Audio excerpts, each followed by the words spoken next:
हमर बुरे के ए भौजी का भाई तोरा बुरे के क्यों पेरोल के फाड़ देलस का?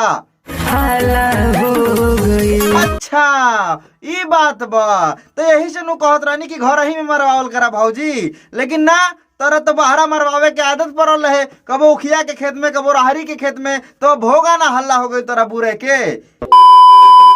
हाल भाई भाई लोग नमस्कार प्रणाम सत श्री अकाल और सलाम आ गनी तो लोग के हंसावे खातिर एक और भरकम भारी गाड़ फाड़ लाड़ फाड़ मजेदार वीडियो लेके, ठीक बा। लेकिन वीडियोवा शुरू करे से पहले हम ये कहब कि भाई चैनल के सब्सक्राइब करा और वीडियोवा के लाइक करा, ठीक बा। वीडियोवा तो देखेगा भाई लोग, लेकिन तोनी के चैनल के सब्सक्राइब ना करेला तो कह दा यार भाई लोग, पैसा वैसा ना लागी भाई, ज्यादा सोचा बिचारा जिन, ठीक बा। चैनल के सब्सक्राइब करा फट से। हरदम खड़ा रहे अरे खड़ा रहे ए भौजी, कौन चीज खड़ा करके बात करता रहो कि सैया के हरदम खड़ा रहे? बहनचोद बढ़े के तो सुन लिया और घटहू के सुन लिया, अब तू खड़ा करके बात करता रू बहनचोद, ये हमारा समझ में नहीं आयल। कहूँ तू लाड़ खड़ा करके बात तो ना करता रू? काहे उदास बैठल बाड़ू? का बताई, हमारा सैया जी के हरदम गिरल रहेला।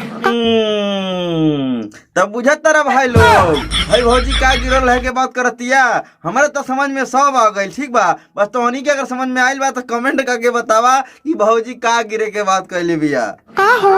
अरे वो है ताए भाऊजी सीधे सीधे कहा ना बहन चोत कि हमरा मर्दा के लाड़ खड़ा नहीं के होत, और जन भौजी तारा बगलिया में खड़ा बानी, इ लाड़ खड़ा करे के बड़ा बढ़िया उपाय जाना तारे, ठीक बा। एगो मर्द के 2 इंच बढ़ा देलस ना ए भौजी, हाय भौजी के बात पे विश्वास मत करिया, ठीक बा। कैसे केहू के 2 इंच घट गइल बा और केहू के 2 इंच बढ़ गइल बा, ठीक बा। तो चला हमारो मर्द के खड़ा करे के बा।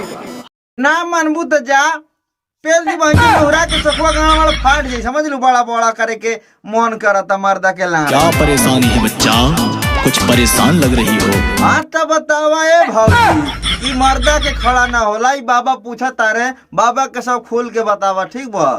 सुनो बताओ तनी, तो बतावा ए भौजी, मैं सोचे विचार के बा आई बारू तो बताइए दा कि का गिरल बा आ का ना खड़ा होता, ठीक बा।